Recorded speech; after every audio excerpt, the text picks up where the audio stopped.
Soda, বিভিন্ন ফ্লেভারের syrup, নারিকেলের ক্রিম আর প্রচুর বরফের এক অদ্ভুত কিন্তু লোভনীয় মিশ্রণ যা এখন যুক্তরাষ্ট্র জুড়ে এক বিশাল উন্মাদনায় পরিণত হয়েছে। সামাজিক যোগাযোগ মাধ্যম টিকটক ও ইনস্টাগ্রামের বদৌলতে এই পানীয়টি মহামারী আকারে ছড়িয়ে পড়েছে তরুণ প্রজন্মের কাছে। ট্রেন্ডটির নাম দেওয়া হয়েছে ডার্টি সোডা। প্রথম দর্শনে এটিকে দেখতে চমৎকার ফেনা ওঠা কোল্ড কফির মতো মনে হলেও বাস্তবতা আসলে ভিন্ন। সাধারণ কোমল পানীয়কে ডার্টি বা রঙিন রূপ দিয়ে আকর্ষণীয় যে প্রচারণা শুরু হয়েছে, সেই কৌশলই বিশ্বজুড়ে লাখ লাখ মানুষকে আকর্ষণ করেছে ডার্টি সোডার প্রতি।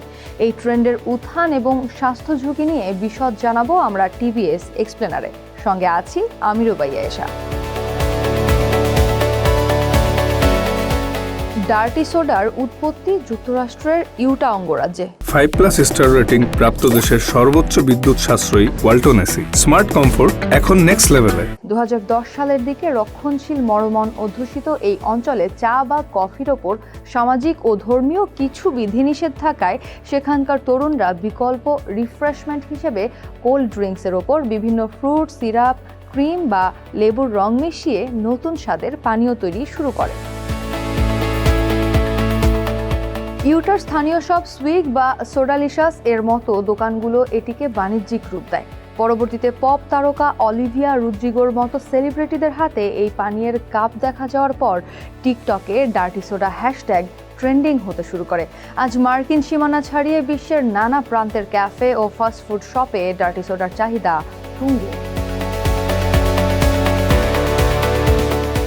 ডার্টি সোডা তৈরি করতে প্রচলিত কার্বোনেটেড ড্রিঙ্কস যেমন কোকা-কোলা, ডায়েট কোক, 7 আপ বা পেপসি বেস বা মূল ভিত্তি হিসেবে ব্যবহার করা হয়। এরপর এর সাথে মেশানো হয় ভ্যানিলা, নারিকেল, স্ট্রবেরি বা রাস্পবেরির মতো ঘন মিষ্টি সিরাপ, নারিকেলের ঘন ক্রিম অথবা half and half dairy cream বা ভারী দুধ এবং তাজা লেবুর রস। যখন কোমল পানীয়ের কার্বনেশনের সাথে ভারী ক্রিম ও ফ্লেভার্ড সিরাপ মেশানো হয়, তখন গ্লাসে একটি সুন্দর মার্বেল বা মেঘের মতো টেক্সচার তৈরি হয়, যা দেখতে যেমন দৃষ্টিনন্দন, খেতেও তেমনই রিফ্রেশিং ও মিষ্টি। দেখতে যতই আকর্ষণীয় এবং স্বাদে যতই লোভনীয় হোক না কেন, স্বাস্থ্য বিশেষজ্ঞদের মতে ডার্টি সোডা শরীরের জন্য এক বিষাক্ত মিষ্টি ফাঁদ।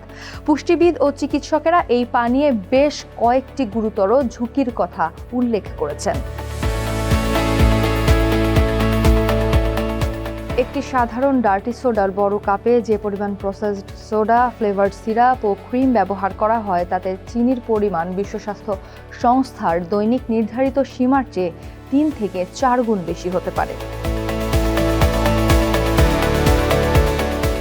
সোডায় থাকা ক্যাফেইনের সাথে কৃত্রিম সিরাপের ক্যাফে লেভেল ক্যালোরি যুক্ত হয়ে রক্তে দ্রুত শর্করা বা সুগার স্পাইক ঘটায়। এটি দ্রুত মেদ বৃদ্ধি ও টাইপ 2 ডায়াবেটিক্সের ঝুঁকি আশঙ্কাজনকভাবে বাড়িয়ে দেয়। কার্বোনেটেড পানীয়ের অ্যাসিড এবং সোডার অতিরিক্ত চিনি মিলে দাঁতের এনামেল দ্রুত ক্ষয় করে ফেলে।